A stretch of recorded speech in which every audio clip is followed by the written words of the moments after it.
चर्चा चल रही है सुख और दुख को लेकर।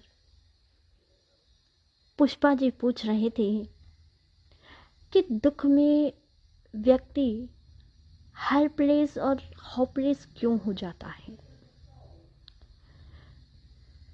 इसका कारण है कि प्रत्येक जीव का स्वभाव है वे दुख को अस्वीकार करता है और सुख को इनविटेशन दे देकर बुलाता है।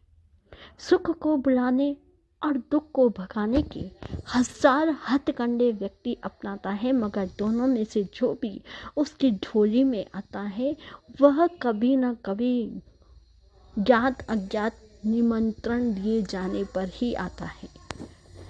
दुख स्वयं द्वारा आमंत्रित किए गए मेहमान हैं, इसीलिए न कोई दर्द को बांट सकता है और न हमारी मदद कर सकता है। प्रत्येक व्यक्ति अपने को असहाय और उदास मान बैठता है। जिस दुख को आपने स्वयं बुलाया है उसे पहचानने समझने की कोशिश करनी चाहिए।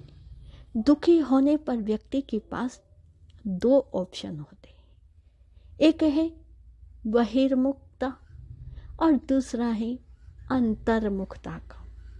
चॉइस अपनी अपनी है कि आप किसे एक्सेप्ट करना चाहते हैं। जिनकी दृष्टि बाहर की ओर होती है वो दूसरों को दोषी ठहराकर अपने दुख को बढ़ा लेते हैं और फिर उदासी के गहरे जाल में फंसते चले जाते हैं।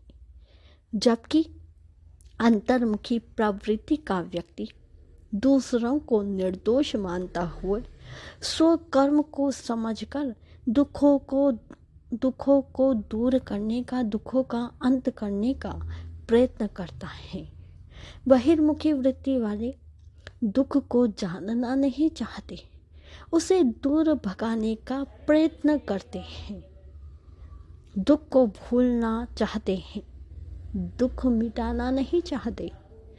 इसीलिए मनोरंजन के एनेस्थीसिया से दुख को भुलाने की चेष्टाएं की जाती है, जो टेम्परेरी उपाय हैं, परमानेंट नहीं। दुख तब तक नहीं मिट सकता जब तक उसका परमानेंट उपाय नहीं किया जाए। दुख मिटाने का एक ही परमानेंट उपाय है और वो है अंतर्मुखी बनना, अंतर्मुखता को अपनाना, जो आज के व्यक्ति को गवारा नहीं है।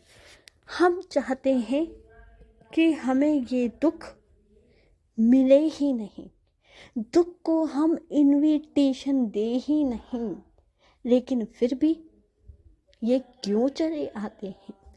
ये इसीलिए चले आते हैं क्योंकि आपने जान के या अनजान के किसी ना किसी रूप में इनको आमंत्रित अवश्य किया है।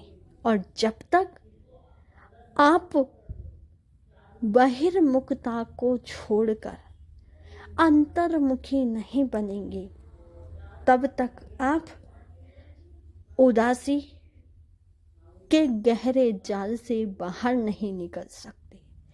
आप हमेशा अपने आप को असहाय महसूस करते रहेंगे। अगर अपने आप को हेल्पलेस और होपलेस से मुक्त होना है तो उसके लिए अपने भीतर में चिंतन करें, अच्छे ऑप्शन को अपनाएं, अपनी चॉइस को ग्रेट